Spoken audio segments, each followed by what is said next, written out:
What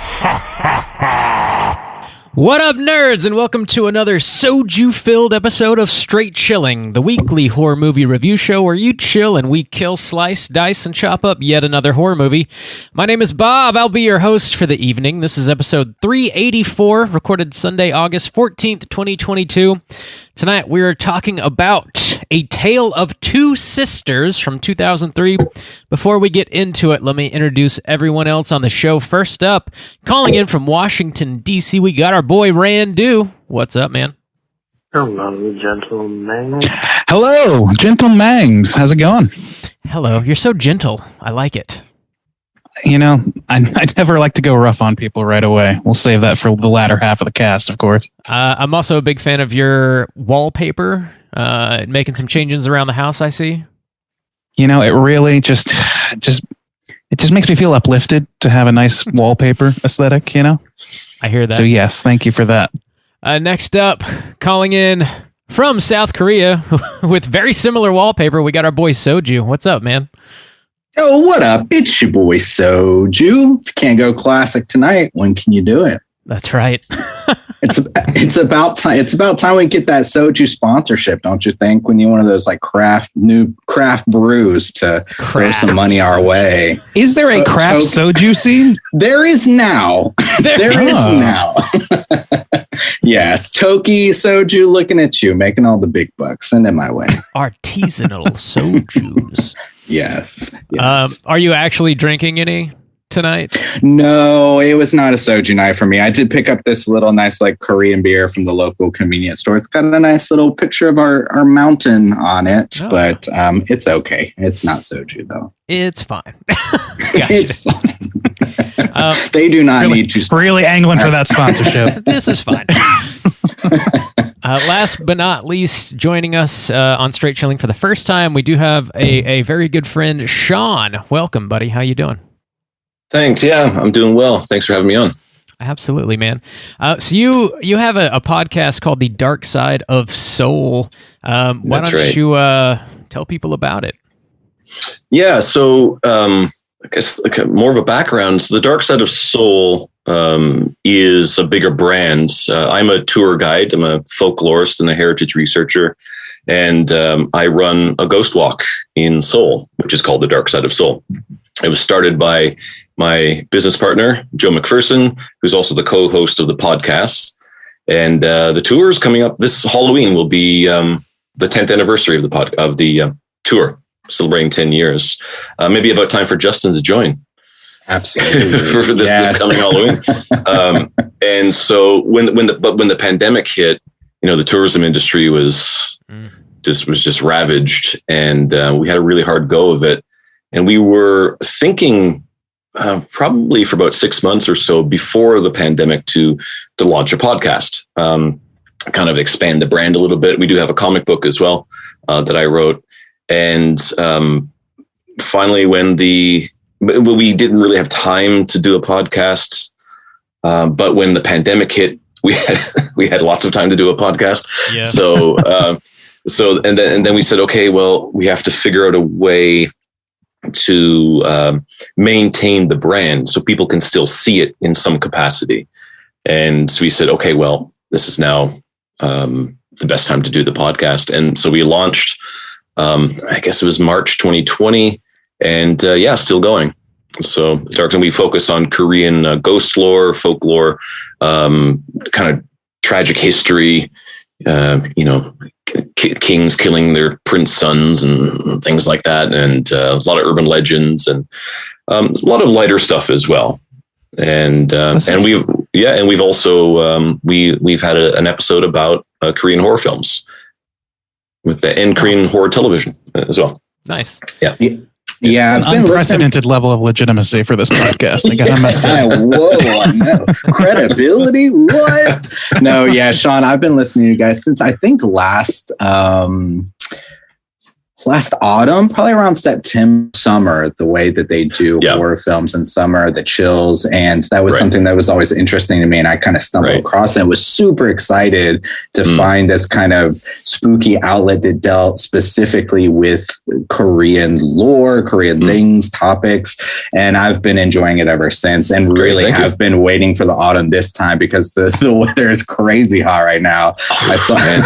I saw you guys had to cancel because of the rain lately, where everybody was getting flooded out. But I will definitely be coming on this autumn for sure. Yeah, for sure. Let me know when you're coming up, and then if you I do my tour on weekdays. Okay. And then Joe does the tour on Saturday, Sunday. He's on the tour right now, actually. Yep. If you come up on a Friday, then we can hang out after and have some beers and stuff. Nice. Sounds great. If it's other day of the week, I got to head home right after. We're watching deals happen. This is like an interview podcast. I actually get to hang out with somebody in Seoul who likes horror. Wow. Finally. And it's, you brought up there about how, the summer chills of horror films and stuff like that. That's, for anyone who doesn't know, that was a marketing strategy that was developed very likely with Whispering Corridors around 98. Okay. And right. And then, so this was just off of the 6 months to a year after the Asia financial crisis happened. And Korea was hit really hard by that. And a lot of my father-in-law lost his business, and, it was complete chaos here. And people needed outlets for things to do. And so, and film, I think, has always been, if you go back to like the Great Depression, film was a great outlet for people to get through that. Black Monday in North America in the late 80s, film was an outlet, and horror is always there. You have that escapism. Yeah. And so 98 Whispering Corridors came out, extremely popular.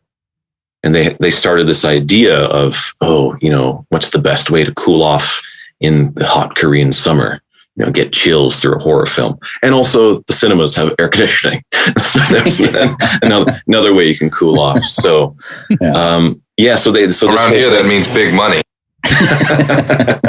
So, and then that was with Whispering Corridors that really launched this, what is now, I guess, kind of considered the boom of Korean horror, because it was stagnant. It was really stagnant for like 25, 30 years by that point. And then there were some good classics kind of sprinkled throughout, but Whispering Corridors, and then really the next great film was A Tale of Two Sisters a few years later. Financial crisis. We love it. Before we get into the review of the movie, let's tackle a little bit of our housekeeping real quick. Here's another reminder. We do have a poll pick posted on our Patreon website. If you support us at the $5 level or above, you get the chance to vote on a movie we're talking about this September. The theme for September is Spooky Season Pregame, and the three movies to vote between are Rob Zombie's Halloween 2, Hell House LLC, and Sleepy Hollow. Tell me how those numbers are looking. We're getting midway through August. About halfway there. Hell House is still winning. Sleepy Hollow is in second place, and Halloween 2 is creeping up a little bit. Just a little. Oh, Bob, you're campaigning over there. I cannot believe Sleepy Hollow is the one losing. I will never. Hell House is I will pretty never solid. stop being surprised by this. Everybody, just go ahead and move your votes on over to Halloween 2. Bob, don't you dare! Don't you dare do it! Not Rob Zombie. Don't you do it. We got to wrap it up. The more you protest, the more people jump ship, Juice. You got to watch yourself here. I don't want to watch that film, so please. Got to do it.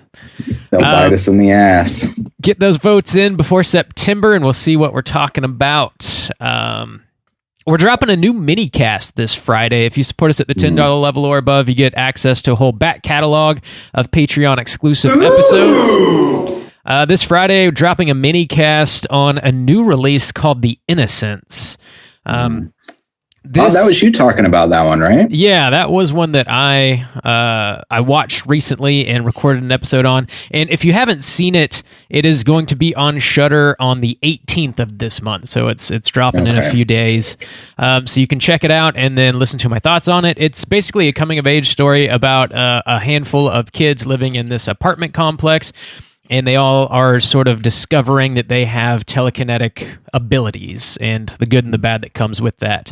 It's solid. It's pretty dark, pretty twisted, but it's sort of like a weird dark spin on like a superhero kind of thing, I guess you could say. Isn't that like a Swedish film or something? Yes. Yeah, it's foreign language. It's been on my list for a while, but I haven't been able to find a good stream. Yeah. Never heard of that. Yeah. It's pretty new. As soon as you said The Innocents, I just thought of Deborah Kerr, the 61 film. Right. Yeah. That's why Randy was asking if they're connected, but I don't think they are. No. Anyway, Doesn't sound like it. No, not quite. Does not sound like it. So yeah, that'll be dropping on our Patreon feed this Friday. And I think that's really all we got as far as Patreon is concerned. Do you guys have anything else you need to mention? I do. So after this episode is released, but before the next one is released, we will have a brand new YouTube video as well. We are actually headed back to the Haunted Hideaway. Bob, we were in your tiki bar and you were teaching us how to make a classic tiki cocktail, not one of your own this time, but this was the classic zombie. So you want to tell everyone about that one? We're gonna get done, dude. Dude, I had that zombie and it tore me up. That's a killer zombie. You will get done, dudes. We shot a little video making the classic zombie tiki cocktail. It is one of the stronger drinks. The legend has it whenever Don the Beachcomber first rolled it out, it was a 2-drink maximum. He'd cut you off if you had 2 zombies. And there's good reason. It is it'll get you there and very quickly. They sneak up on you. But it's a great drink, and if you want to just hear a little bit more about how to make one and also the history of it, check out our youtube.com/straight-chilling-podcast. /straight-chilling-podcast. Yes. And also we're releasing it before we have to cover Requiem for a Dream because we figured you're going to need something to get you through that. Yeah. That's a brutal movie. Yeah, that's our reasoning behind it. I don't know if a depressant is the good way to go with Requiem for a Dream. Something. So Yeah. So that'll be dropping, I guess, in about a week and a half from when this is released. Yeah, something like that. Check it out. I think that's all we got for housekeeping. This house is clean. All right, let's jump into the main event. We're talking about A Tale of Two Sisters, and we're kicking it off with the back of the box. What's on the back of the box?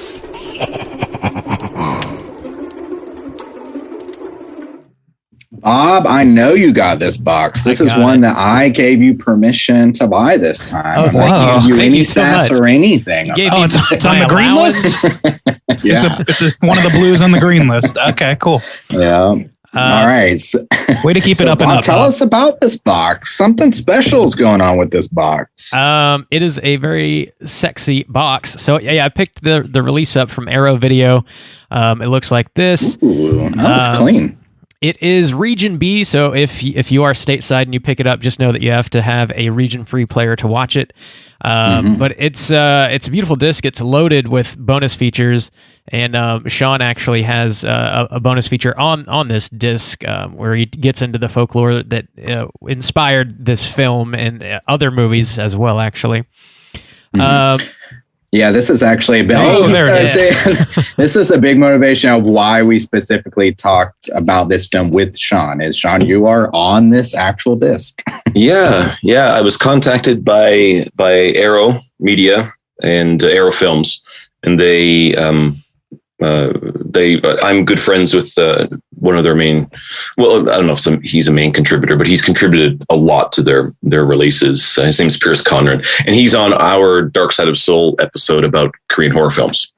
So Pierce is a film producer, and a film critic, professional critic, and hanging out with him last night. Actually, we got pretty drunk in soul last night, so, hanging out. So, and we were talking about horror movies, of course, and so they were looking for someone to write about or provide some sort of content about the folktale that the film is inspired by. And so Pierce was like, I know the guy. So they got in touch with me and they asked me to pitch my idea, how I would do a video essay. I told them, they're like, yep, it's exactly what we want. And then that was it. So it took roughly. Oh, she's a fancy flapjack. So it took roughly, it took about 3 months to fully write it and record it. And I didn't act the video editing on it. That was done by someone in-house, the editor named, I think Jonathan's his name. And so, and that's it. And like you're saying, it's a beautiful set with all the other content. Pierce also has a video essay on this as well. Oh, okay. I didn't realize that. Nice. Yeah. And so, cool. And they also asked me to do a translation of the folk tale. And so now the folk tales, of course, is folklore. So it's an oral tradition. So it can vary from place to place, region to region. So I translated it the way it was first told to me.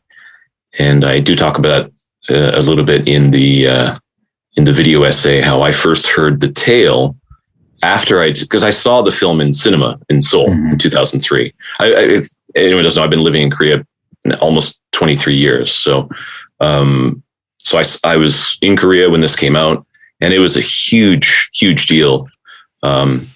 Extremely popular. I went to see it, loved it. And then I heard that it was a folk tale, or it was inspired by a folk tale. And so then part of my work with the Blu-ray release was doing a translation of the tale itself as well. Nice. So the video essay and then translation. Cool. And so, yeah, it's a great disc. Were you happy with that purchase? I recommend picking it up. Yeah, oh yeah, for sure. Arrow doesn't put out anything half-assed, really. And I'd been wanting to see this movie for quite some time, and I was happy to get the chance to pick this one up and actually talk about it with y'all. The movie's from 2003. It's got a runtime of 1 hour and 54 minutes. This was written and directed by Kim Jee-woon. And we got a plot synopsis brought to us by the back of the box here. The director, Kim Jee-woon, who also directed Bittersweet Life and I Saw the Devil, made his international reputation with this richly conceived, stylishly shot, and genuinely scary chiller, one of the key films of the Korean New Wave. Released from a mental institution, Soo-mi returns home with her father and her younger sister, Seon, only to face her cold stepmother's strange behavior and the disturbing apparitions that are haunting their house. What dark secret connects them all to the family's past? Gentlemen, had we seen this movie before, and would you recommend people check it out? Juice, why don't you kick us off? Yeah, I'd seen this a few times. This is probably my third watch, I think.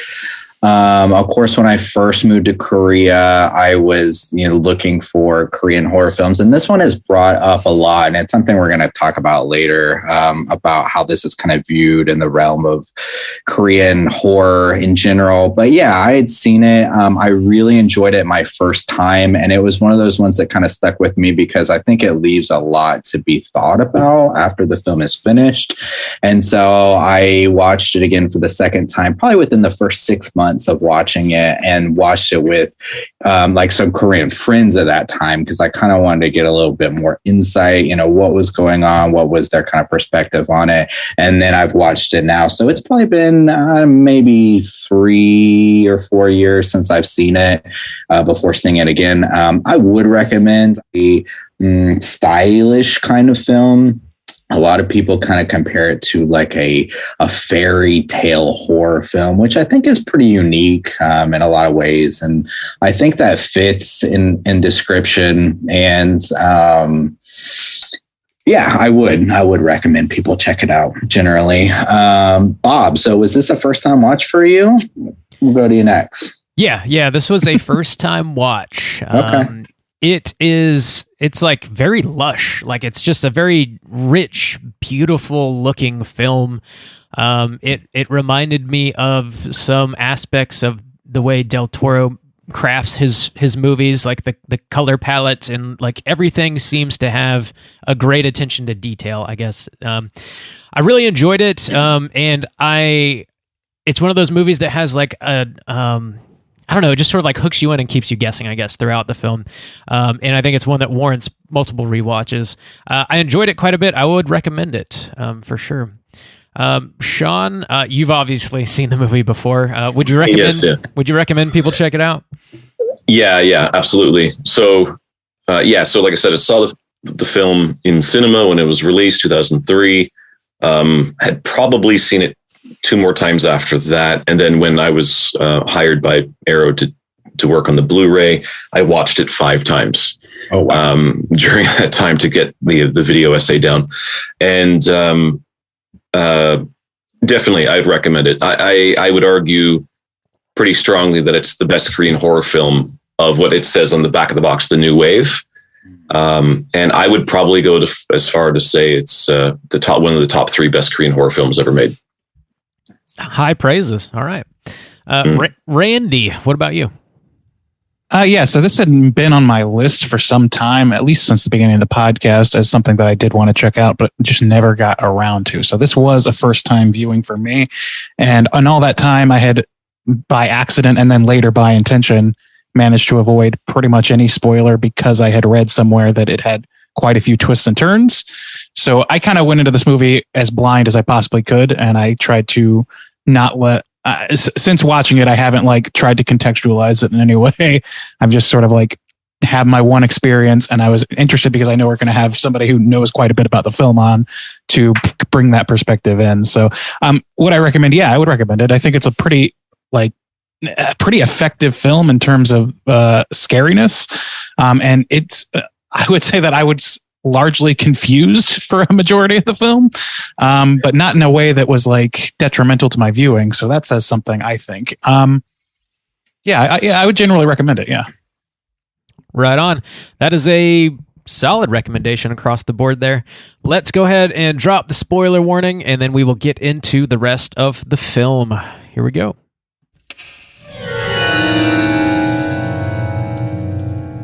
Spoiler warning.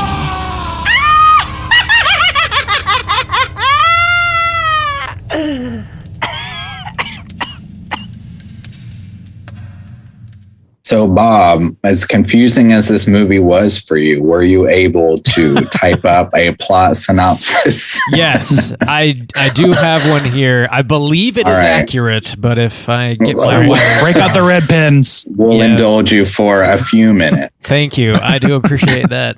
All right, here is the synopsis. The movie opens up. We see a teenage girl named Soo-mi. She's being treated for shock and psychosis in a mental institution. She is then released to return home and live with her sister, father, and her stepmother. The 2 sisters have a strained relation with their stepmom, who's taking an undisclosed medication. Soo-mi has a nightmare about her mother one evening. The following morning, she finds pictures of her family that prove her stepmother was formerly an at-home nurse for her sick mother. That night, her aunt and uncle come by for dinner, and their stepmother tells a series of wild anecdotes. Their aunt has a seizure. She ends up recovering, and on the ride home, she tells her husband she saw a ghost girl underneath the sink.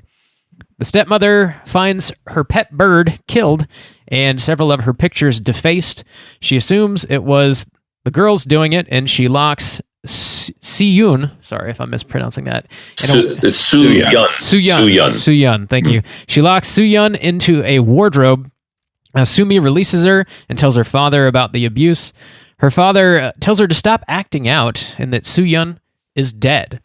The following morning, the stepmom drags a bloody sack throughout the house, leading to an altercation between her and Soo-mi.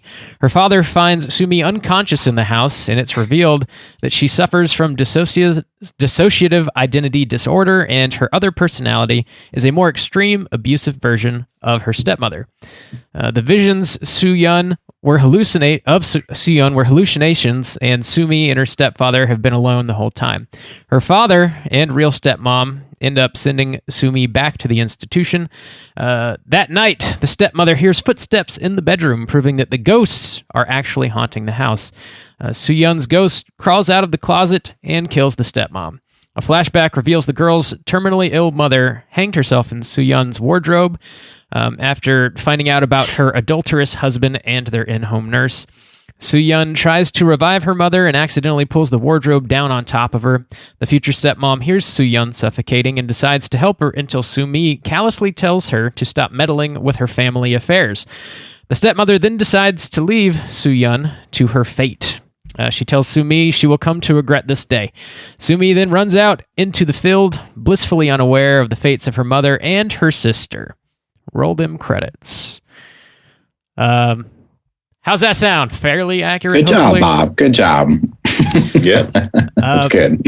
Yeah, this movie has a ton of intrigue. Like, from the outset of it, like, you know, you're dealing with a narrator that you can't necessarily take at face value. Like, there's something afoot that is not true, and you're sort of trying to suss it out. And like right from the get-go, I was like, okay, there's just one daughter. Like, that was my guess anyways. But they do a great job at sort of misleading you, because when they enter the house, the stepmother like very purposefully addresses both of the sisters separately. And I was like, okay, well, that idea must be out the window there. So what's going on here? And then the big reveal, the huge kicker to me, was like finding out that the stepmom was not really there the whole time. I don't know. Yeah. It's a wild way to spin a tale, but it was very intriguing and like kept me guessing, kept me engaged with the movie the whole time. This movie has like 3 to 4 major rug pulls throughout. Yeah. And like because of that, what you just said, Bob, and like a few of the other, like, you know, subtleties of the movie that I noticed, like this is, I don't remember the last time that I saw a film that hinged itself on the dead all along trope that actually got me. And this one got me. Like, I didn't even anticipate that the sister was imaginary. I don't know. Like, that just never occurred to me. And I guess it's because of those things, like you just mentioned, Bob. Like, they did a good job hiding it. And honestly, the first, 20 minutes of this film, maybe more, were dedicated to me figuring out, so who's this woman? What's the relationship? I like at one point they start discussing the girl's uncle. And I for some reason got it in my head that her father was her uncle. I was like, so what happened to her dad and mom? Like, I was so fucking confused, and that carried on throughout. It made it actually a more effective rug pull each time, because I was like, oh shit, okay, and it just kept going like that. This movie hides its math pretty well, I think. Mm-hmm. Yeah. Sean, do you remember seeing this since you saw it in theaters? Do you remember your first kind of reaction to it? And like, what was the general reception at the time? 2003 has been almost 20 years now. Yeah. Well, yeah. So when I watched it, because I hadn't known or I didn't know the folktale yet at the time. Mm-hmm. I had already been studying Korean folklore and heritage, for a couple of years at that point, but I hadn't heard the folktale. Now, the folktale itself is called, the Korean title of the film is Janghwa Honyeon, and those are the names of the sisters in the folktale.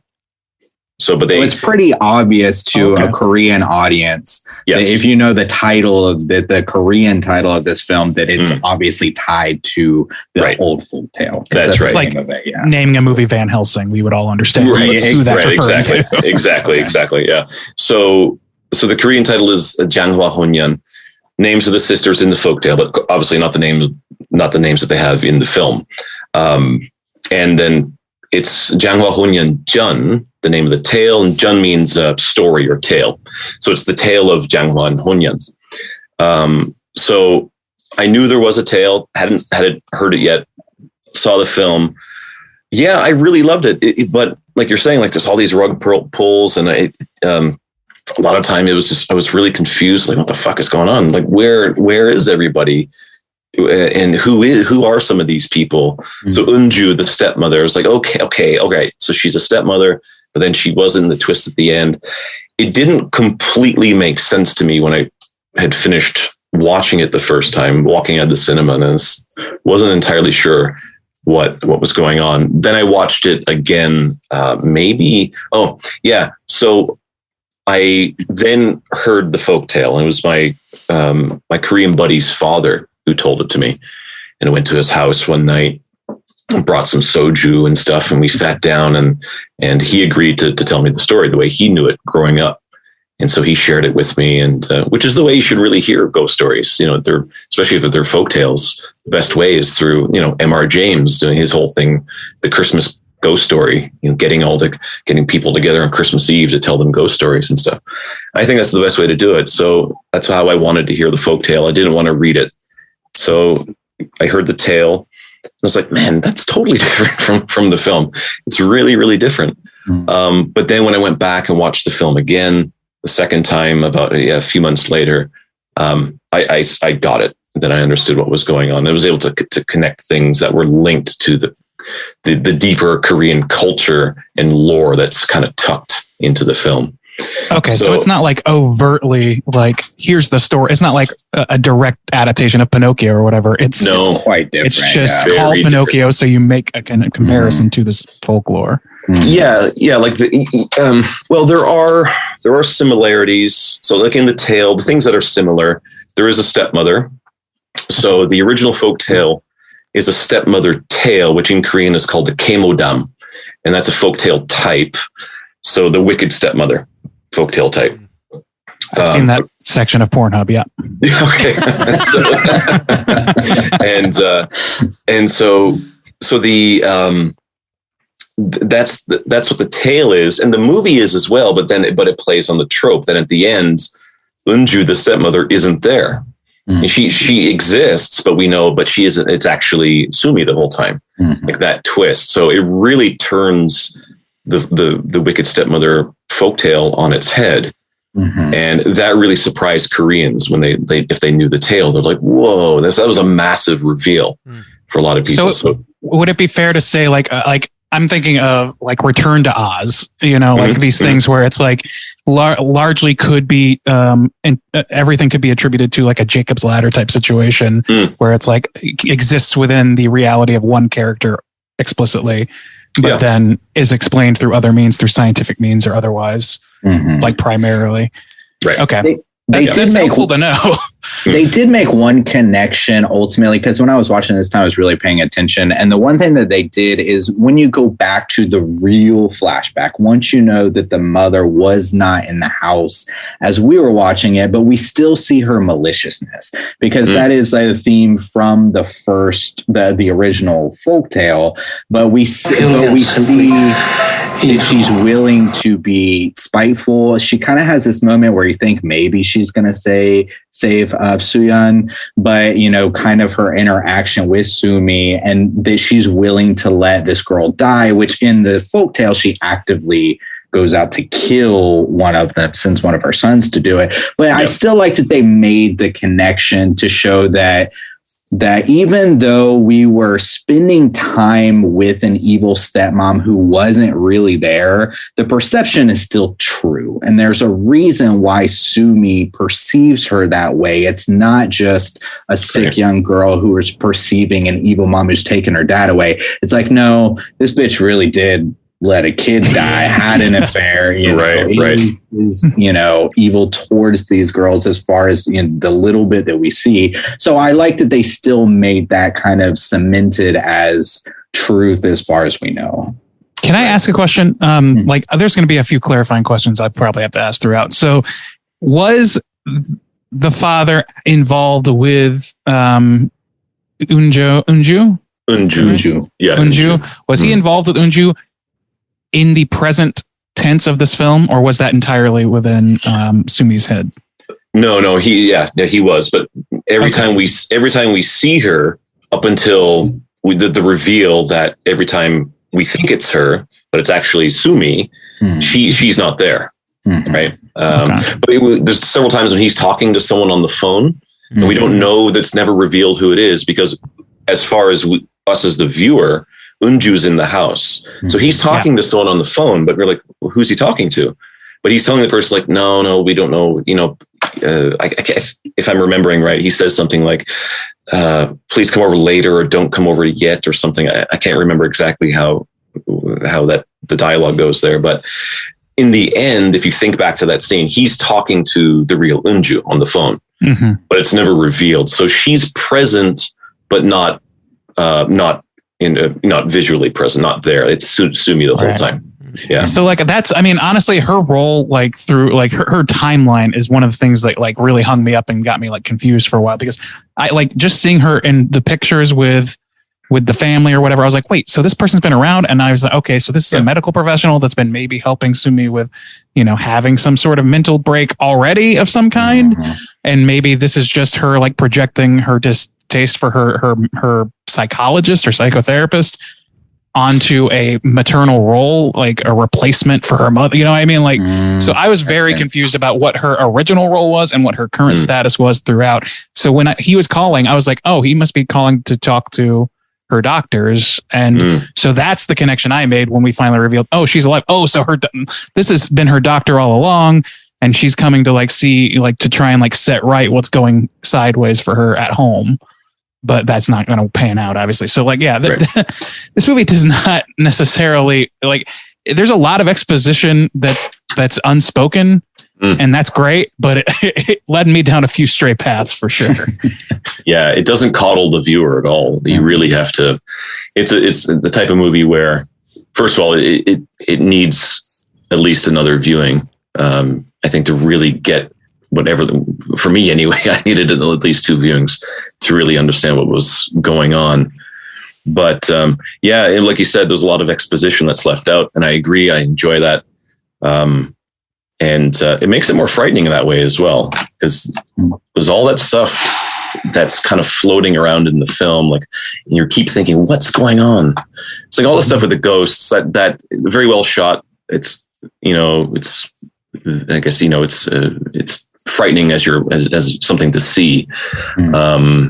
But yeah, the deeper fear of the film is a mental health and a broken family, a piece of shit father, who he, in the end, essentially. And it's all about tragedy and the tragedy of loneliness. I think that's what the film is really about. And even among people, you're alone.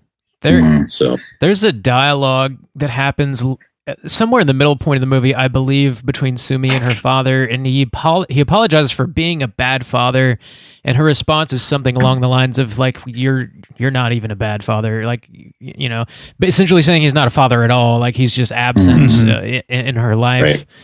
Which is like so condemning and like gut wrenching just to hear a daughter say that. But I mean, obviously he has not been doing his fatherly duty by her. Fuck you.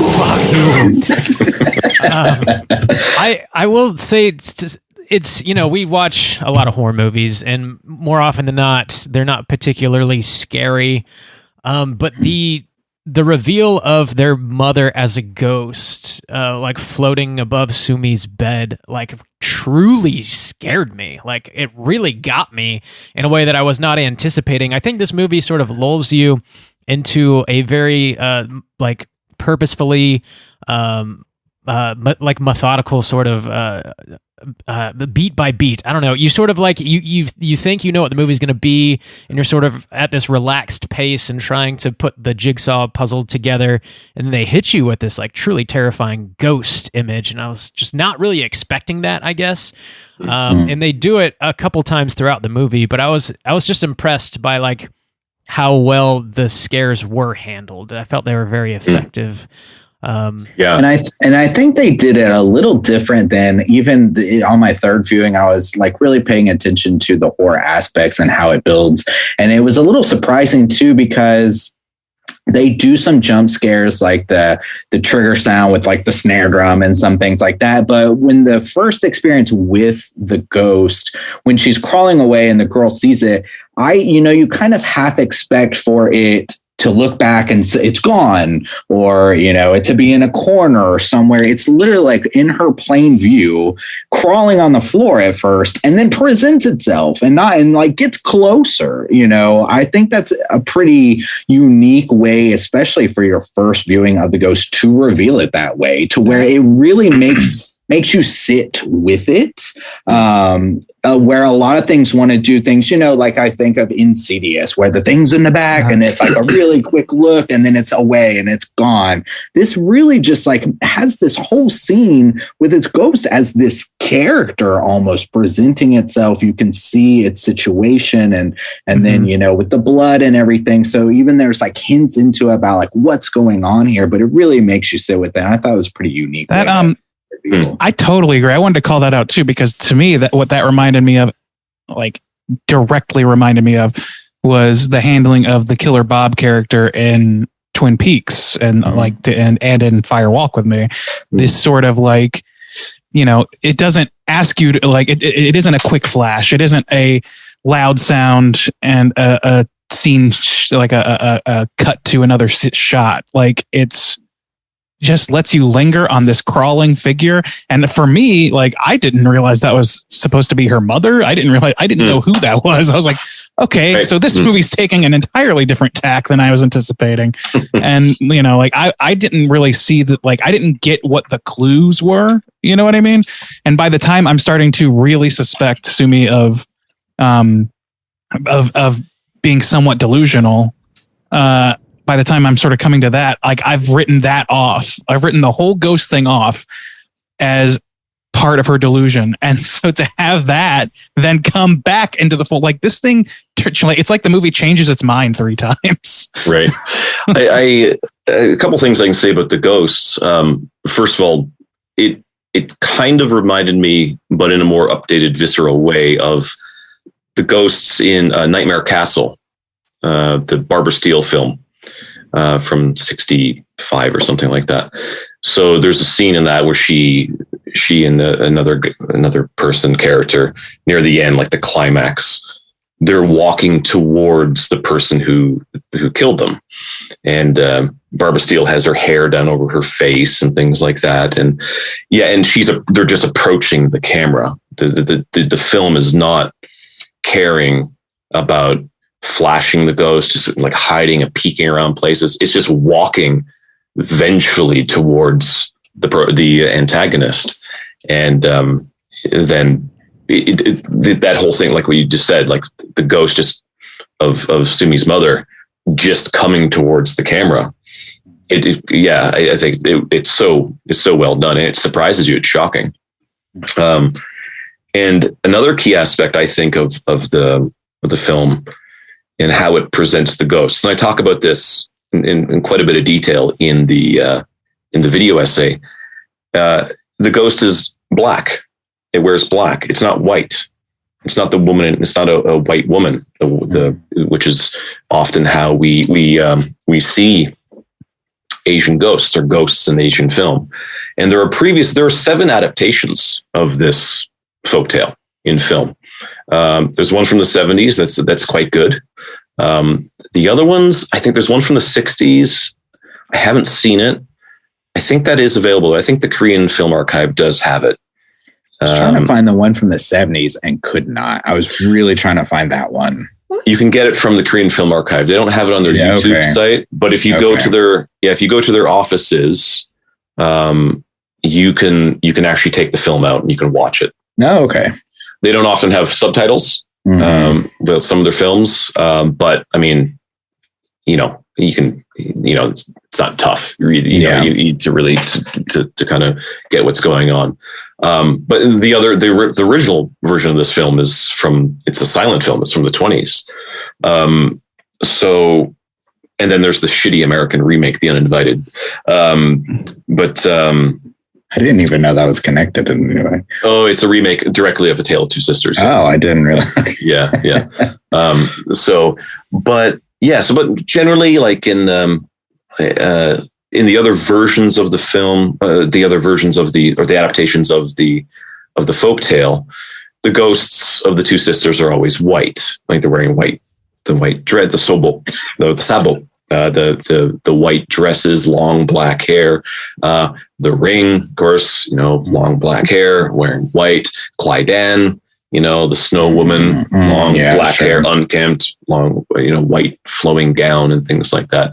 This has been kind of the, almost now the stereotypical Asian ghost in film, but A Tale of Two Sisters doesn't do that. They make them dark. They're wearing black. And then when we see Soo-yeon's ghost, every time, first her hand, when she reaches out from under the sink, her skin is just it's moldy and oozing and disgusting. It's dark. Green. It's green. Yeah. And then when you see her crawl out of the wardrobe and with all this snot and ooze flowing out of the wardrobe with her and stuff like that, it's very purposely disgusting. And there is a connection in Korean folklore to that.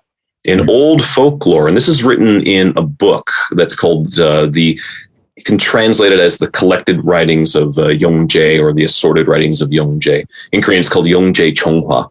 And this is from the 1600s, 1500. I'm blanking on the date when it was written. But in that book, Yongjae, the author, states that ghosts are black. They're not white.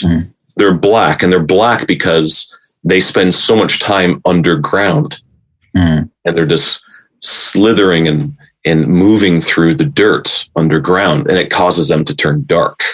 That's why they're dark. And so the film, I don't know if Kim, the director, was consciously, connecting to that, and he wanted the ghosts to be a darker color, not the traditional white woman in white. But there is precedent for it in folklore that they're just dark and just kind of disgusting. So. I noticed something, and this is not limited to the ghost, obviously, but I don't know if this is something that's was meant to be keyed in as a clue or some sort of like visual theme or whatever. But there's something about covering I think it's the left eye with a lock of hair that I noticed a few times through different characters some of which we later find out are the same person. So I started making this connection that, okay. And that's one of the reasons I thought that the ghosts, especially that first ghost, was part of the delusion. I thought that was indicating that whoever has this hair arrangement was an alternate personality of Sumi.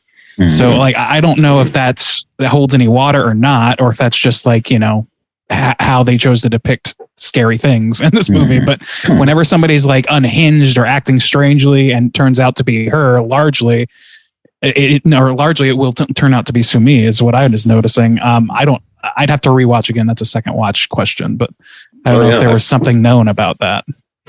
Yeah, no, I never. The hair, I've never noticed that. Good point. Yeah. Yeah, I didn't pick up on that either. I mean, I did see some visual cues, not really related to the ghost, but relating to the three characters being the same personality. When the two girls get out of the car, they're wearing red and opposite features. Like one, I think, I think Soo-yeon has the skirt on. Yeah, because she's got a very dull kind of tan shirt on, but she's got this bright red skirt, where Sumi has this kind of cardigan red. And then later when the mom's getting ready in the background, she's got this vibrant red, which then later kind of changes to a purple or wallpaper that kind of matches that same color too. So they do a couple of visual cues of showing these characters are the same. The idea that they all get their periods on the same days, it's a big one, and a couple different things.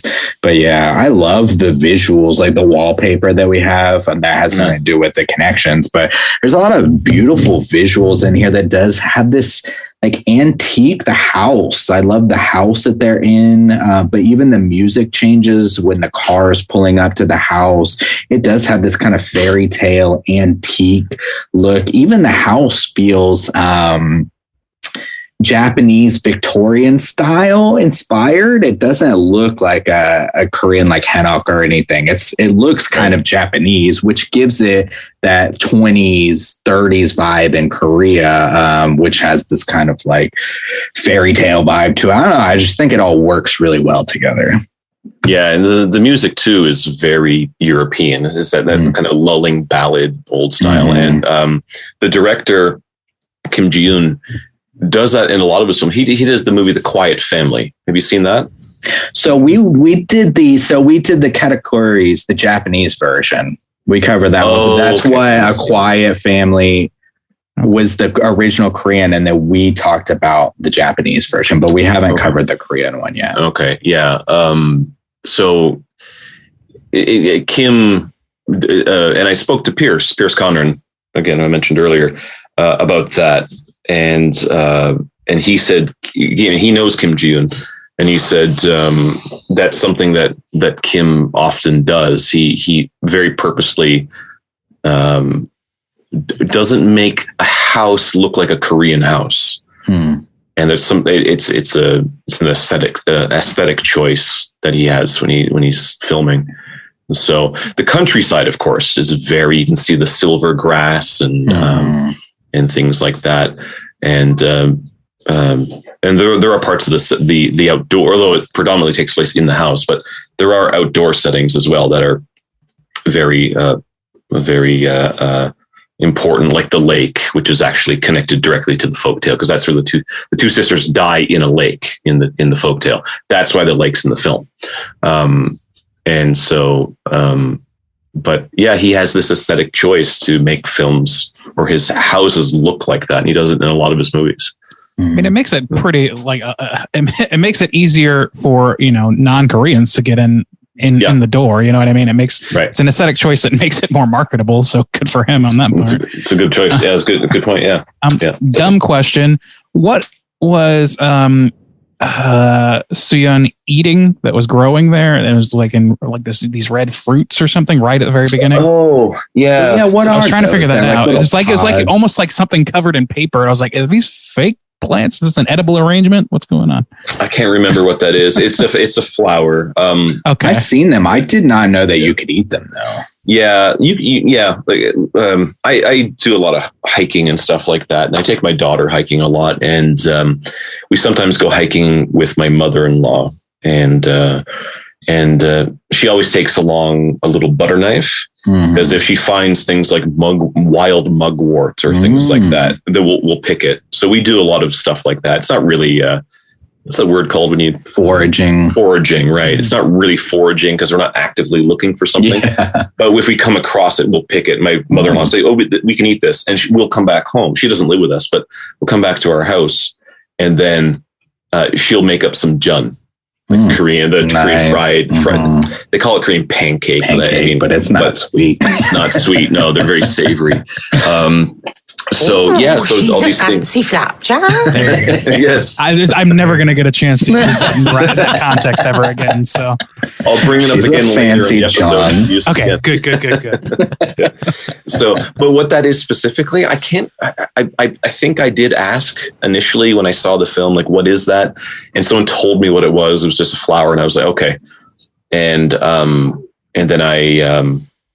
then I've forgotten what it is. I'll ask my wife. Maybe she'll know. It's like it's the red color. It kind of brought me back to the red color again. And that first opening scene, I was really like, okay, there's a visual connection here. But I don't know if the red since she eats it, I don't know if it has any more connection. We do see a couple bloody scenes which are connected to the folktale, with the package in the fridge, and then also to the kind of dead birds. One ends up being in the bed. So in the folktale, one of the ways that the stepmom kind of not blackmails, but sets up the stepdaughter is she puts a dead rat in her bed to make it look like an aborted fetus, as if she has had sex out of wedlock, to kind of like set her up. So there's some connections going on in the film directly that don't necessarily play with this story, right? But they connect to the folktale. Yeah, that's exactly right. Like little scenes like that with the bird in the bed Although in the folktale, it's with Jianghua, the oldest sister, who is the mother-in-law skins a rat and then puts it in the bed. That is brutal. Good Lord. Yeah. And so the way that scene plays out in the tale, and some versions of the tale, is that she's asleep. The mother-in-law is asleep. She sneaks into the room. She puts the skinned rat in Hongyan, which is Sumi, in her bed, and then she sneaks back to her room. She pretends to sleep, and then she wakes up like she's having a nightmare. And then she says she has a nightmare, and she envisions that Hongyan is pregnant. And so the father's like, "You're nuts." And they go and they check, they pull the blanket back, and then they think, "What is it?" She just had an aborted fetus. Like nothing I've ever smelled before in my life. Damn. And then Hongyan takes off.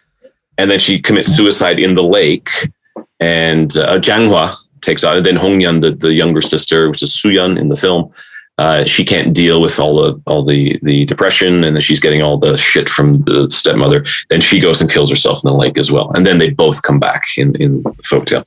But so the bird in the film is directly acknowledging that scene in the folktale. Yeah, there are a lot of little scenes in the film that are little nods to the tale, like again, like the lake and stuff like that.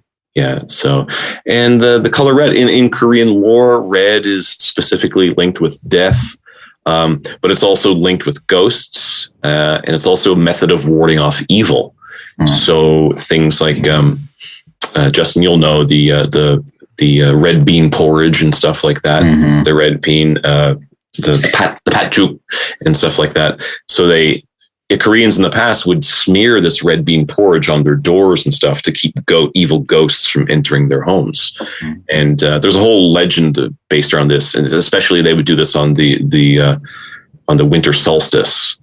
And we have a whole episode about the folklore of the winter in our podcast about the ghost lore and the folk traditions of the winter solstice, and why people would put red bean porridge on the doors of their homes to keep this evil ghost away.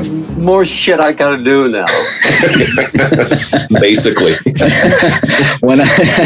Make sure you cover the door. One of the first things I learned at my first job in Korea was don't write a kid's name in red. Because that's bad luck, and they'll die, or whatever. The color red associated with death. And they used to send letters like from the war, wasn't it? And the names were in red, and so it's connected in that way. So, but there is a huge red connection just in the culture and stuff. So yeah, they were like, don't write a kid's name. And I was like, good note, thank you.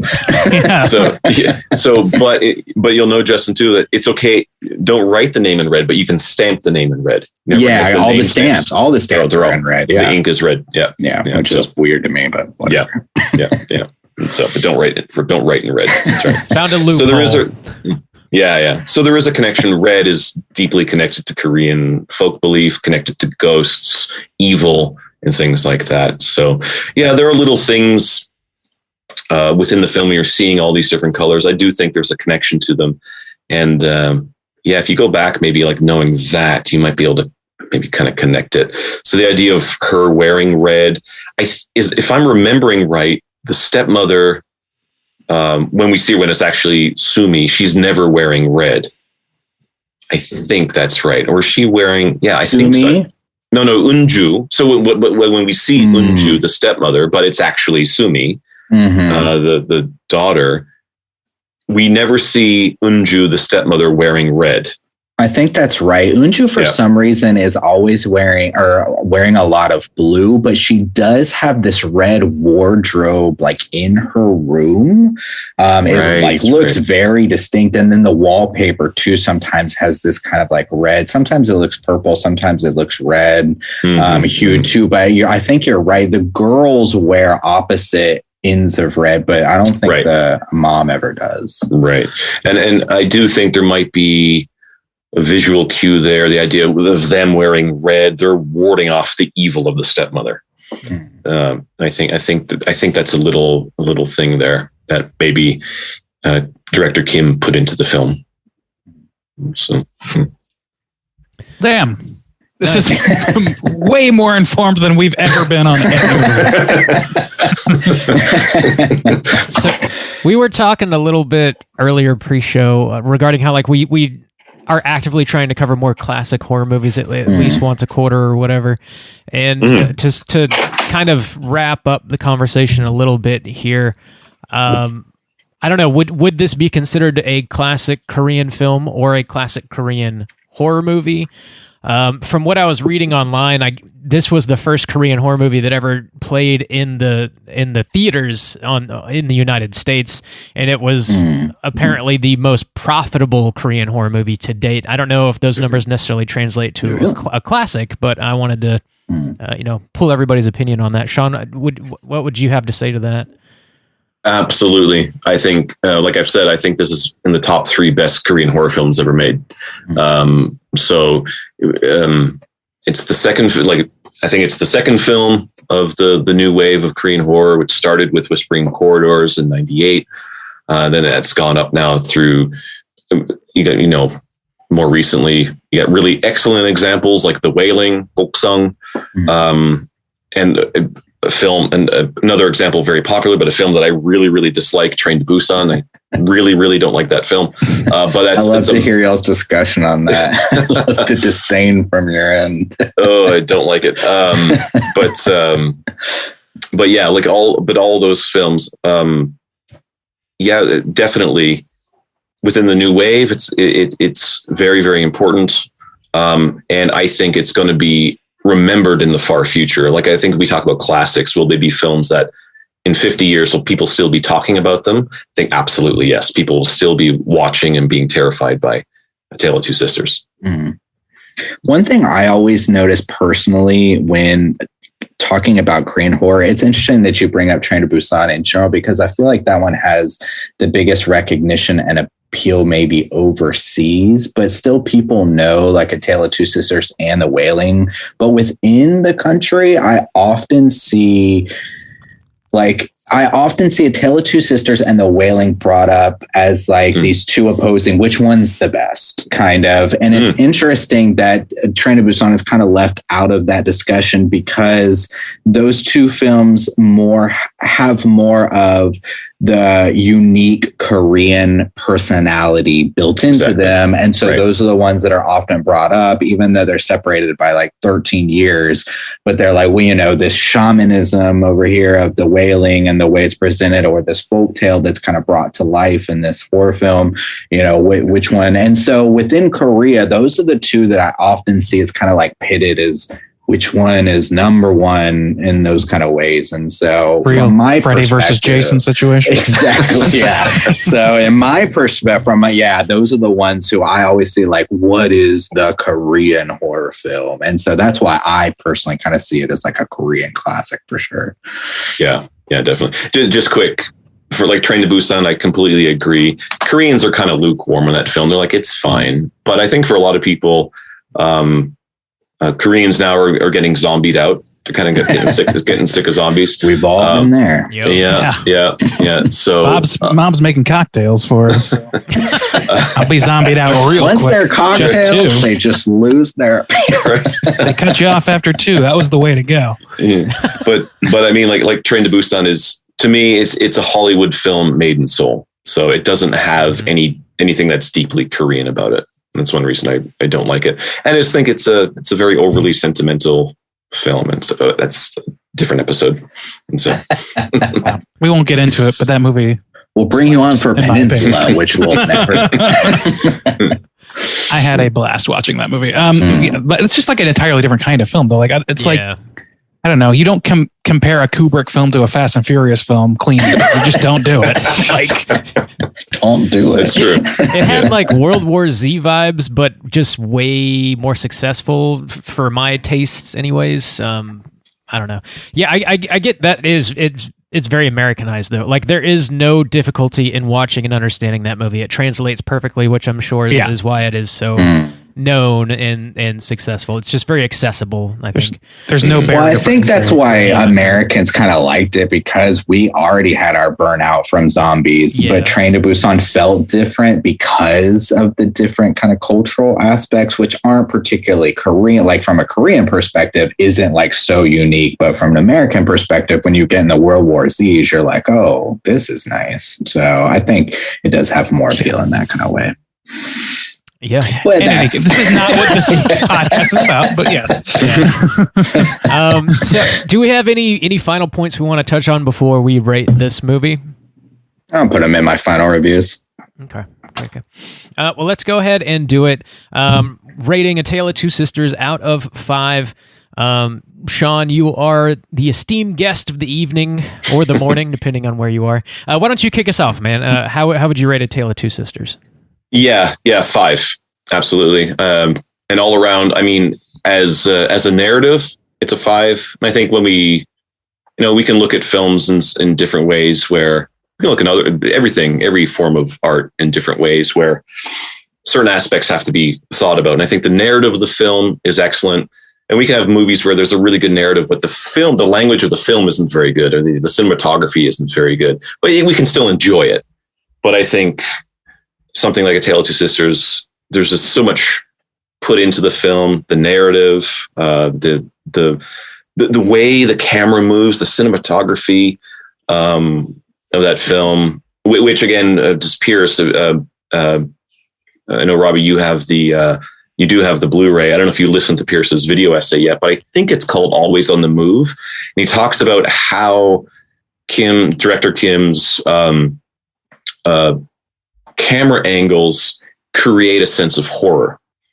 And he argues for that. And it's very interesting because Pierce is a filmmaker, so he can see things like that, that the audience just accepts. But cinematography, the acting is very well done.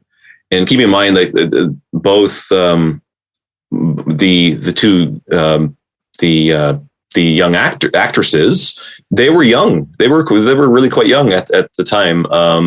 I can't remember how old they were at the time, but I think the one who played Soo-yeon just recently turned like 35 years old. So she was a teenager. I think maybe they were both mid to late teens. So good young actresses. Everyone in that was just good. It's genuinely, as a horror film, it's genuinely terrifying. It's frightening. And frightening through, you have those ghost scenes and whatnot. There's comeuppance at the end for the stepmother. And like I said, I think the idea of loneliness, kind of being and not knowing what to do and being trapped, but you're trapped with people that love you, or you should love them, but there's no way out. I think that's the deeper core of the horror, and that makes the film just way more enjoyable as a horror film. And then dramatically as well, just advances the film even more. Definitely 5 stars. Fantastic. Juice, how do you feel out of 5? I really like this film. I think there's a lot of good creative choices that I didn't get to touch on. There was the cinematography. There's a shot of the mom getting ready, but it's shot entirely through a mirror in the way that we see her, the stepmom. Thought that was just a really cool shot. One thing that I didn't get to do a lot of negatives about the film itself. I think it might have been a more interesting choice. I don't know. Starting the whole movie off with her in the insane asylum was a bit of a weird vibe for me because of the transition that it goes into next, because you're still not even really sure, is she now leaving the asylum to go to the house, or is this like from, a switch perspective? And I was like, I think I might have enjoyed it better if it just started with that music and the antique feeling and the girls getting out of the car, and then just being allowed to go on that journey, as opposed to starting off with something like, there's something sinister going on here. There's a mysterious girl or whatever. I think that might have played out with the mystery a little bit better. It's a minor thing though, and it's personal. The seizure scene, the dinner scene. Oh, that was a great scene. Apart from just the ghost aspect, like the tension between the people sitting there, like they don't want to be here. They do a great job for freaking out, and then them talking in the car later. I thought that was a great aspect to the horror without just like you're looking at a ghost. But then I thought that they did a good aspect with the ghost in your face, but also they do the quick scenes too, where she's under the sink, and they play with that. And I thought that was done really well. And then where she gets the stepmom in the end, I like that they didn't leave that so ambiguous, because, so much of it was. Overall, I really like this film a lot. The cinematography is very beautiful. I love the musical choices. I love just the overall look and aesthetic of the choices, even like the wallpaper stuff going on with that, the house choice and everything, the wood. It just looks very beautiful and fits that fairy tale kind of theme. I think overall, though, I'm a person between the Wailing and the Tale of Two Sisters. I always lean more toward the Wailing. I think the ambiguity in this film allows for a little bit more confusion, overall narrative confusion, where so many things are tied to the original story, folktale story, that if you're not familiar with that, then a lot of beats aren't going to make sense, because they're not necessarily connected to this narrative. They're connected to the overall theme and idea, but not to this narrative. And so for that, I'm going to give it a 4 out of 5 overall. But I really, really enjoy it. It's top tier for me as well. Right. Bo Bear, Rob, you want to go next? Yeah, I'll jump in here. I feel like I truly have to watch this 1 or 2 more times to fully form my opinion of it. The first time watch, you're just really trying to connect the dots and just maintain pace with the story as it's coming at you. And also having no prior knowledge of the folktale, I had no context for this story going into it. But setting all that aside, it's an extremely engaging movie. It's full of intrigue. As soon as it rolls out the gate, you're along for the ride. And it's so visually entertaining and clearly well thought out. As soon as it starts, you know that you're in the hands of a very competent director. You just feel that. You feel it in the craft of the movie. He knows exactly what he wants to do and how he wants to tell you this story. The acting is phenomenal as well. These young actors are killing it. And there's just this dread and tension throughout the entire movie it's very palpable.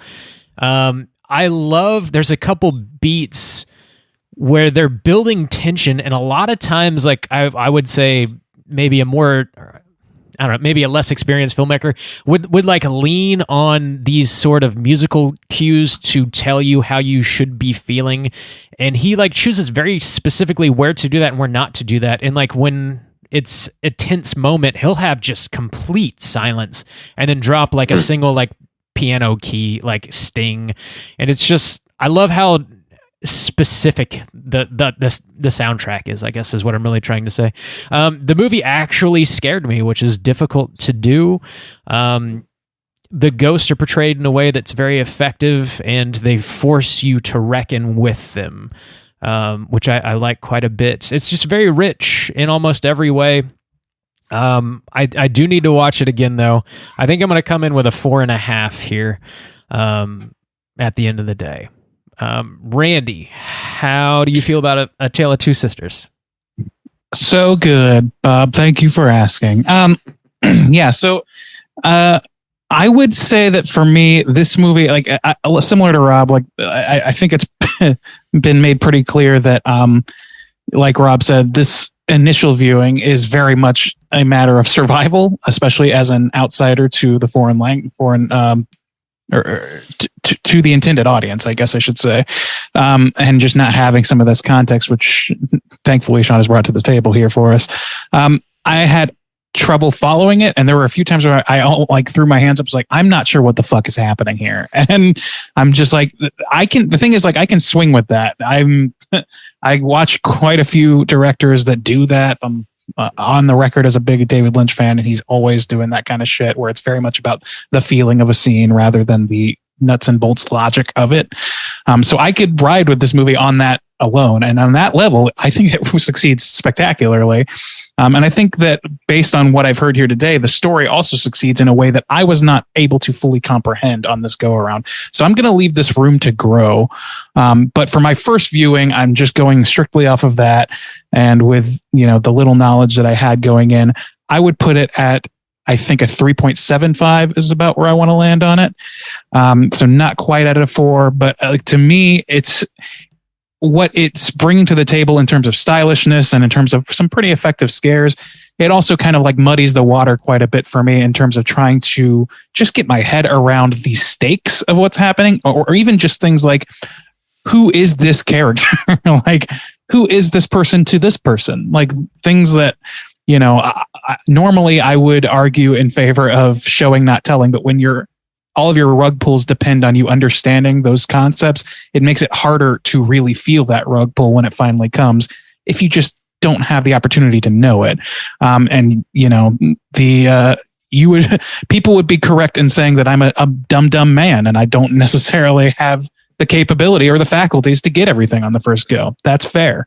But nevertheless, for me, I would put it at a 3.75 with room to grow. I haven't thought of a whole lot of like major negatives beyond that though. Like, I agree. Like, I think that the sparse but calmly dictated score, the acting, the way that the camera moves about, the setting, all of those things are done really, really well. And I feel like, based on, again, on this discussion, that there's a rich well to pull from in terms of conversation, in terms of, whatever. I think that the only other the only other ding for me is that, like, for a film made in 2003, this movie weirdly, like the it's tough for a movie to use dissociative identity disorder in a way that's, somewhat respectful of what that disease actually does to people and how it actually functions.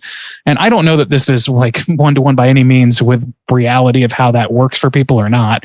But I would say that, like, as a storytelling beat, it works fine. It works pretty well. I just don't like, at the time, at 2003, I feel like that trope, at least in America, we were just lousy with it. We had it kind of just everywhere. Talked about Session 9. Yeah. I know, exactly. So, like, I feel, and like the rug pulls and all that stuff, I feel like that was so common around that time that if I had seen this when it had originally come out, I might have just chalked it up into a big barrel of movies that tried that out.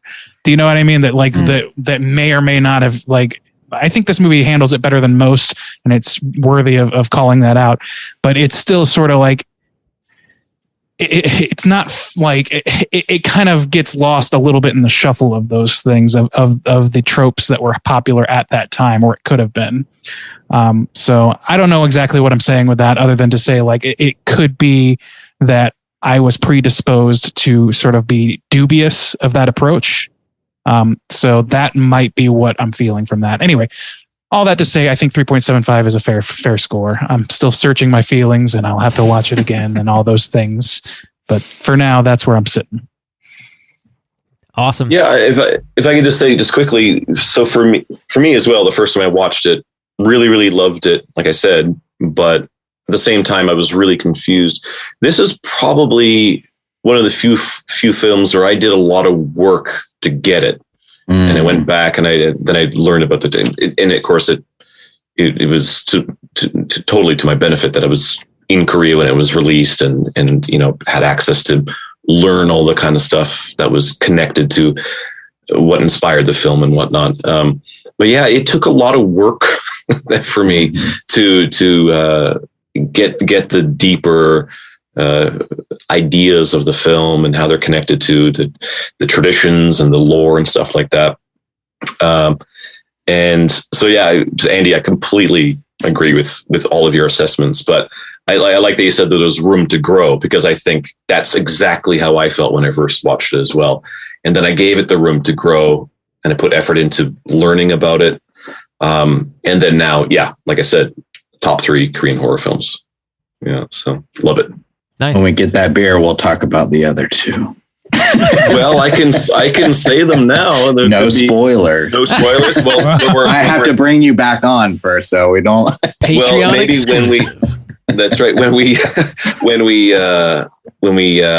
finish recording here, I can tell you the other 2, and then right. One of them. If you guys want to chat about that, have me on again later. We can definitely do that. And I know that film actually is just now recently on YouTube in decent quality as well. Nice. It might be one I've been trying to find. That's actually this movie I had to watch in somewhat mediocre quality because for whatever reason the stream was not coming in clean, and I had for at least a half an hour. It was it looked as rough as like it was haunted. What's that movie? Haunted stream. 28 Days Later looks on an HD screen. No. Not looking great. That's a bummer. Yeah, I was like, was this shot on digital? Because it looks like doo-doo. It looks like a shot on a Nokia, and then it cleared up a little bit. And I was like, oh, this is a streaming issue.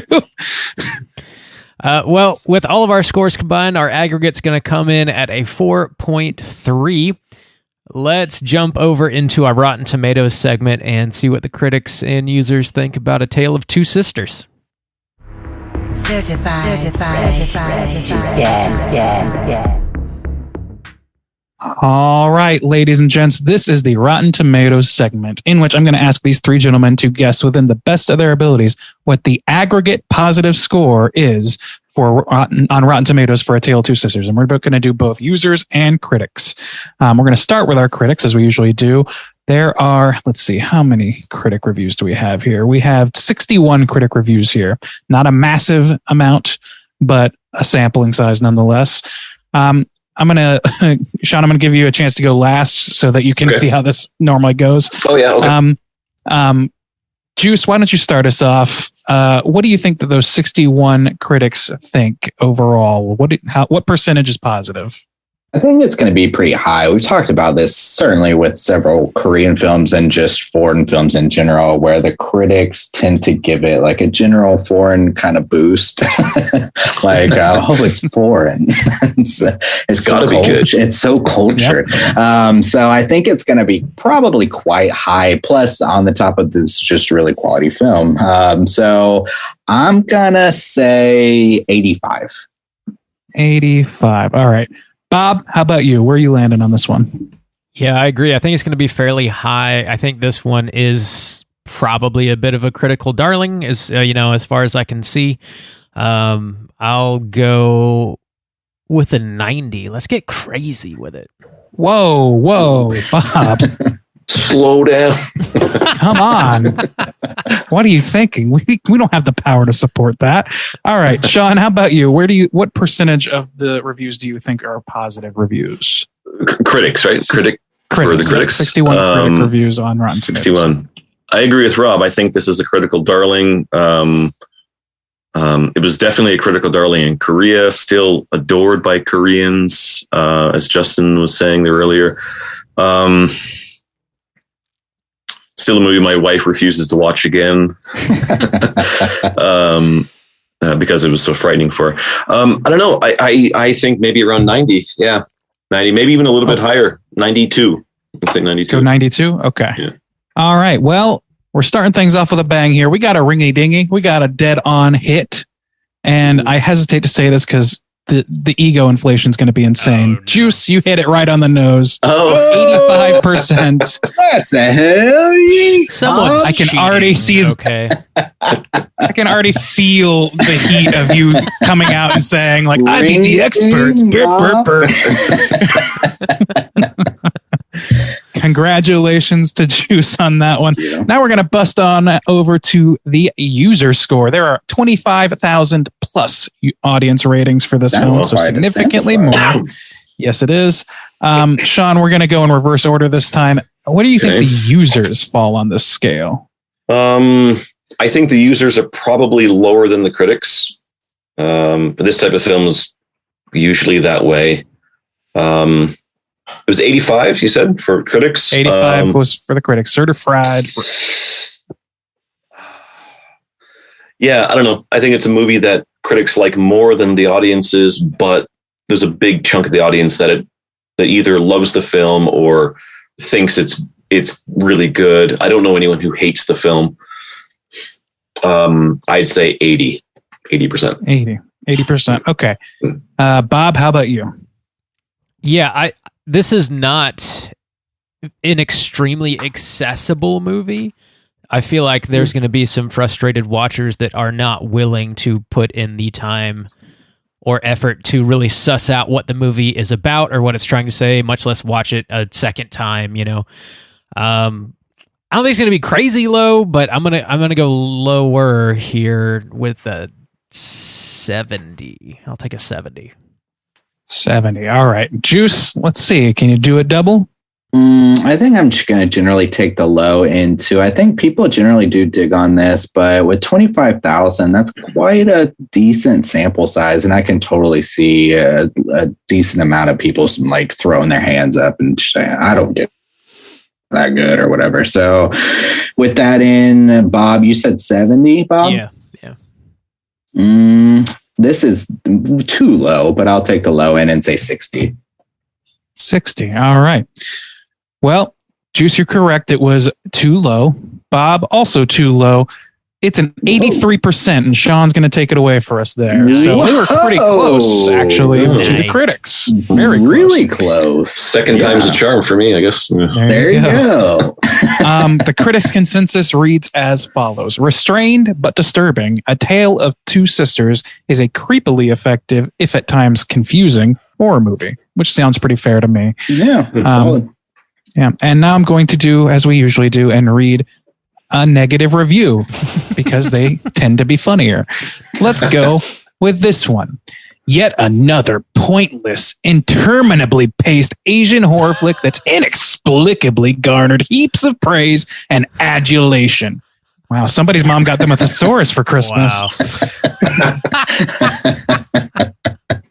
That's the dude who's like the antithesis to the critics just generally giving it positive. Like, ugh. He's the only one that I've seen. Like, I haven't gone through all of them, but just in I usually like breeze through quickly. And he's the only one that I've seen on here that's like not in the like mid range as counted as a negative. You know what I mean? This is a 1.5 out of 4 this person gave. And other people are giving like 3s of 5s, things like that. Okay. So yeah, I thought that was pretty fun. That'll be it for our Rotten Tomatoes segment. Bob, why don't you take us away? Awesome. Well, you know what time it is. It's not time for trivia. Actually, any trivia that I did have, which I had difficulty finding much on this movie, but Sean thoroughly covered anything that I was able to drum up. Okay. So let's go ahead and jump straight to our Cooter of the week. Okay. Straight chillin'. Cooter of the week.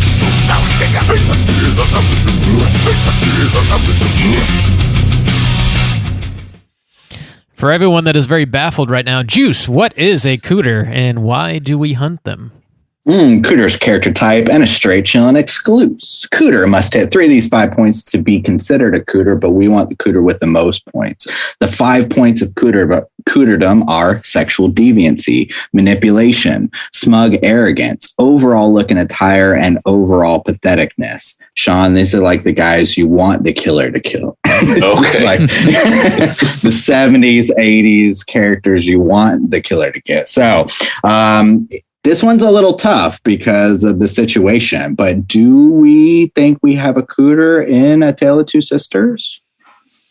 I think we have some points that could be called out. Yeah, maybe the stepmom. If nothing else. That's where I'm going to. As I was thinking the stepmom, on the basis of manipulation, I think that like it's, well, I guess manipulation and patheticness, honestly, because of her and like the origin story we get of her sort of, manipulating her way into the family a little bit, just letting a child die out of vengeful spite for her sister.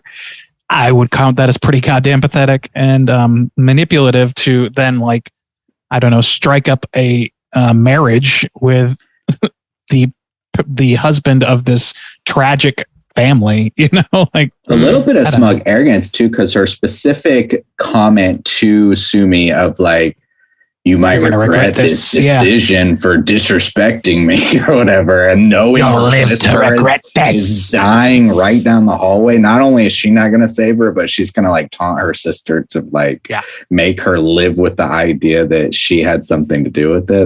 That's pretty smug arrogance. I've always been a creeper. Damn. So she hits, so we could say manipulation, smug arrogance. Randy called patheticness out. Sexual deviance. I mean, she is sleeping sure. with Okay. with the father while he's still married to his dying wife that she's supposed to be who she's caring for. Yeah. It's pretty fucked up. Don't she like it. Pretty hard. She's nothing particular for looking at tire. Everything's red on that end, but I think she hits enough. She hits, even though she's not real most of the time. She's in the limited amount of time. I'm trying to think of her as her actual self. I'm trying to separate out the delusional but version. from what we know, like factually, she hits it. Just like facts on the ground. She's not a good person. I guess. You know what? Evil. She gets got too. She gets got. Yep. So, and you're okay with that. Evil. Yep. That's Ghosty right. got her. That's right. All right. Good. I don't know if anybody else qualifies, so I'm down to just hand it off and put her in Cooter lockup. Get her, your boys. All right. Got her done. Job well done. That was quick and efficient. Like we've unlike done us, it very much hundreds unlike of us. times. Yeah. Awesome. Well, let's go ahead and kick our boots off and talk about what we've been watching this week. Hey gang, what you been watching? Randy, why don't you start, man? What you been watching this week? Oh man, my list has been the same for like 3 weeks, just about. Just haven't had a whole lot of free time to watch anything.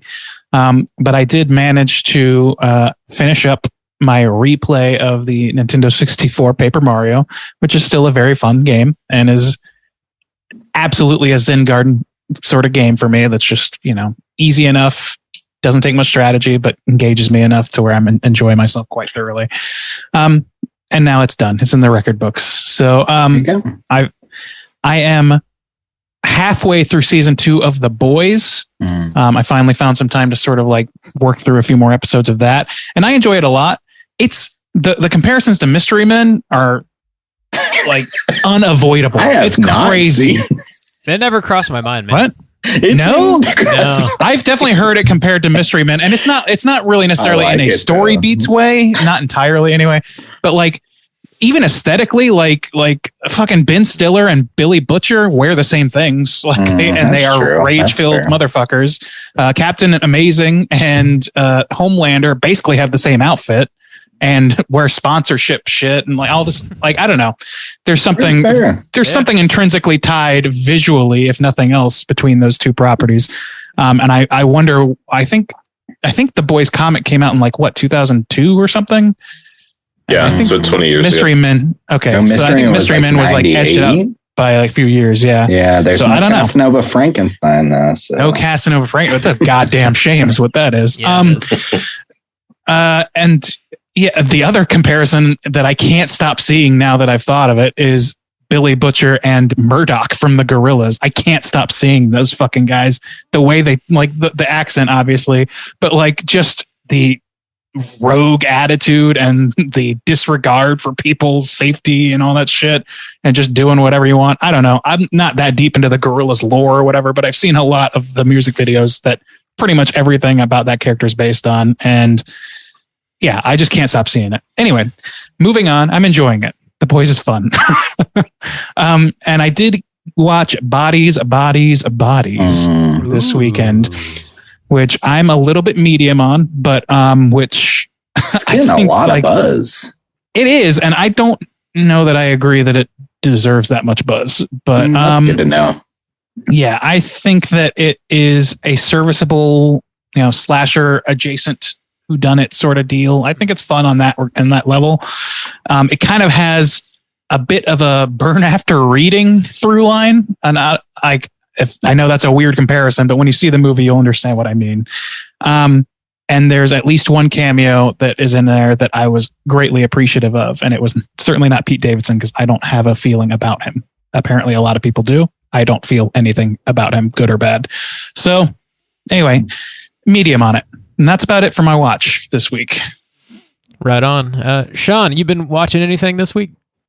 Yeah, what did I watch this week? For something new, I watched Incantation on Netflix, which I think it's a Taiwanese film. It's shit. It's not very good. I mean, it has a lot of potential, but it's a found footage film, and it goes through all the tropes of found footage films to really kind of really try to shoehorn the idea that everything's found footage. So there's, for example, like a character putting a CCTV in their home. Okay, you can let that pass, but then putting one in their child's backpack as well, so you can see when the kids going to school. Yeah. It's just weird when they do stuff like that.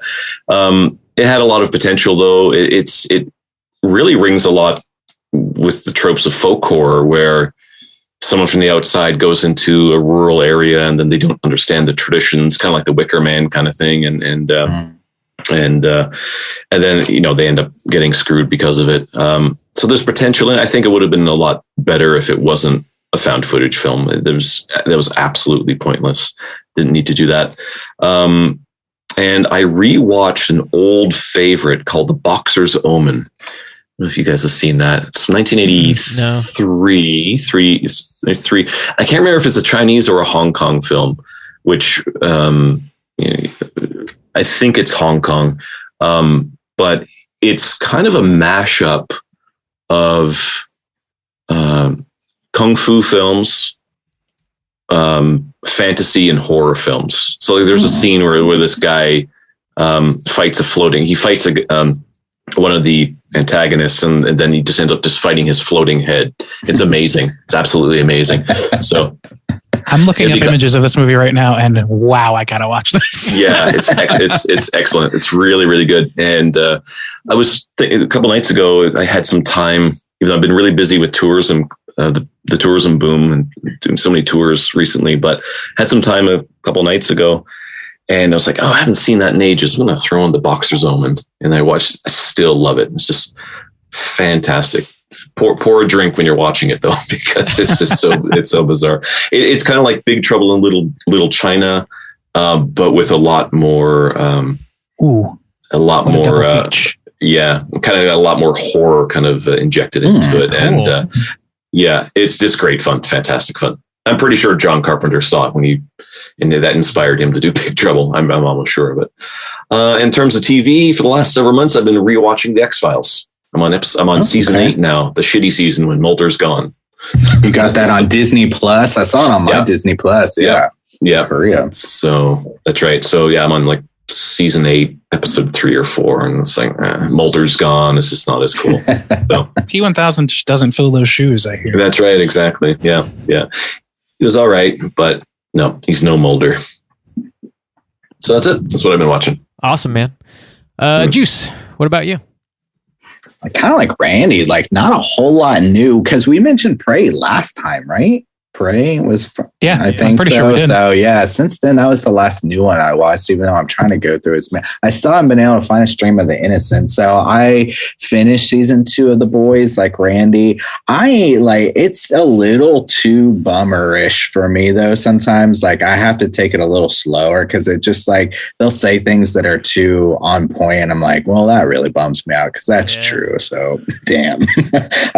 So kind of like Black Mirror, I'll take it a little slower. But other than that, still burning through Bob's Burgers. I'm hoping they'll throw up the movie on Disney Plus soon, but I haven't seen it. But I just went through the Halloween episode. It got me in like great spooky vibes, so I'm getting excited now for that. I did find out there is a Grinch Halloween movie. Did you guys know that? No. So I've never seen it before. It's on YouTube. I started watching because I was like, is this legit? And I was like, let me save it for maybe September. So I watched like the first 5 minutes to make sure it was legit, and it is, and it's got its own little songs and everything. So I'm gonna hold on to that one for spooky season. But hell yeah. that was making me think of Naturade's like watch for October. And I was like, maybe I should recommend that one, but I went with Garden Wall instead. So that's it. You got it. That's how you got to. That's all I've been watching. Bob, finish us up. What you been watching, guy? Yeah, man. A couple things to mention here. I wanted to give a shout out to another podcast based in Jacksonville called Cauldron of Emotions. They're doing this thing. They partnered with Sunray, which is the local art house theater here. And every month they're doing what they call Nick at Night. It's like the second Wednesday of every month. They're showing a Nick Cage movie. And they kicked it off. They kicked it off this week. With a true classic, Face Off. Nice.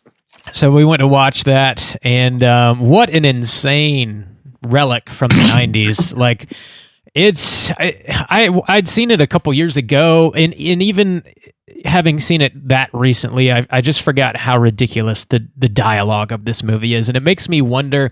Like, Nick Cage is doing his Nick Cage thing. He's all the way, going to 11 or whatever. It makes me wonder, like, if he had free range to just riff and like make up his own lines, or like was it scripted and because either way, like whoever came up with the words coming out of his mouth, it's ridiculous, absolutely ridiculous. I think he did get quite a bit of leeway there. Yeah, is my recollection anyway. Yeah, I don't know if he's like trained in improv, but he's talking about like sucking people's tongues and just absolute insanity. Very, very fun movie though. I recommend watching it if you haven't yet. And yeah, also with a drink. Yes, highly recommended. But check out Cauldron of Emotions, and if you're in town next month, their September movie is going to be Mandy, which is a high recommend for me if you haven't seen that one yet. Other than that, I checked out the WNUF sequel, and its title is The Out There Halloween Megatape, which I will never be able to remember that. It's on DVD right now. If you liked the first WNUF special, I think you'll really enjoy the sequel. It's a little bit different. It's almost split up into two parts. The first maybe third of the movie is almost doing a riff on a sort of daytime talk show where they're almost like a Ricky Lake kind of thing, I guess, and they're bringing people on and interviewing them about like their crazy lifestyles, and it's all related in like the paranormal and ghost hunting and aliens and stuff like this. And then the second half of it, it's sort of more along the lines of the original WNUF, where like the news crew is on site somewhere and they're interviewing people and trying to suss out information about a sort of alien based thing that's happening. And they do all the interstitials with the commercials that are made to look like back in the 90s or whatever. And there's some pretty solid bonus features on there as well. There's a couple feature length commentaries. One is from the director that's very insightful, and the other is like somebody doing this like full-on character, and it's ridiculous. I recommend checking it out. Character for commentary? Yeah. So like it's Tony's Tape Dungeon, I believe, is like the Oh, is that the character? Yeah, it's the character, and also the fictitious company that put out this relic that they resurrected from the 90s and put it on DVD and put it out for you to check out. So it's Tony on there, and he's got this New York accent, and he's just going ham. It's pretty funny. Arrivederci, baby. I recommend checking out both WNUF specials for sure. It's good stuff, and it's prime time for Halloween season, which is right around the corner. So yeah, that's pretty much what I've been watching this week. Let's jump into our last segment, which is, of course, our Hotline Screams. Hotline Scream.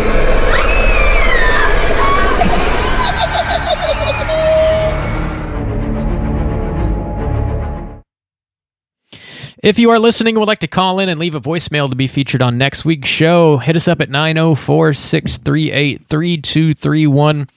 We do have one voicemail this week, and I forgot to screen it, so we'll find out who it's from in real time. It just came in. It was pretty new. It's just going to be a string of racial slurs. Well, I will do some editing. Hello, friends. This is Clay calling back. I called once before. I live in Hamilton, Ontario, and I had that really fun question about what movie shoots you guys have seen before. I don't know if you remember me, but it doesn't matter. Anyways, I just wanted to call back again because I had another couple of questions. I first wanted to know how somebody can go about getting into this Slack channel that you guys always talk about. I would love to join. I think that would be really fun to chat with like the group, but yeah, I haven't heard you guys mention how to get on there. So let me know if it's a thing. I would love to join. Also, I also had questions about the sound bumps that you guys use and like some of the little clips that you guys use. I always laugh out loud at some of them while I'm driving around, and I don't know where they're all from. And I wonder if you guys could give us a little bit of a walkthrough of where like your most commonly used ones are from, like what films they're from. What's that one with the lint liquor? That girl who yells like, I piss myself laughing every time you guys play that one. Anyways. I almost never have any clue where they're from, so I would love to know. Anyways, yeah, guys, keep doing an amazing job. I love the pod. Thanks. Bye. Randy is beaming with pride right now. Oh no, that's from an old curling in shame. That was from an old gum commercial, right? Yes, I like think it was no matter how dirty Trident. you are, your mouth is clean or whatever. Dirty mouth. Yeah, and so clean it up with Trident or Stridex or I don't Stridex. Yeah. Anyway, yeah, that's from it. I kind of like the air of mystery of the other ones. So for me, I'm gonna just say I don't want to go too deep down my well because I want people like skiving on my bumps. You know what I mean? But for that one, it is, I believe, a Trident commercial of some kind. Yeah. Yeah, and it's as far as the Slack goes, Bob. Yes. You've been slacking on Slack promotion. What are you doing? I feel like I mentioned it at the end of literally every show, but Clay, if you have missed it, you want to join us on Slack, just reach out to us on any of our social media platforms. You can send us a message on Facebook or on Instagram, Twitter, just search Straight Chilling Podcast, and then I'll just send you a link to join in on the Slack. It's real simple to do, but I just find us on social media somewhere, and I'll send you a link so you can join up. And Slack is a lot of fun. If you guys are listening and are unfamiliar with it, it's just a group of Randy, Justin, and I are in there, but it's a group of listeners of the show, and we just talk pretty much every day about horror movies, yes, but also just day-to-day stuff, everyday life. We've got a channel for like health and fitness, cooking, we trade recipes and stuff like this, just anything and everything you can think of.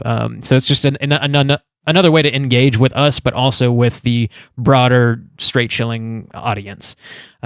Just hit Bob up on any social media. Yeah. If you sign up for it, there's like a 60% chance you'll end up having your own podcast within a year. Right. Just saying. That seems to be how that works. Podcast in our squad now. Yeah.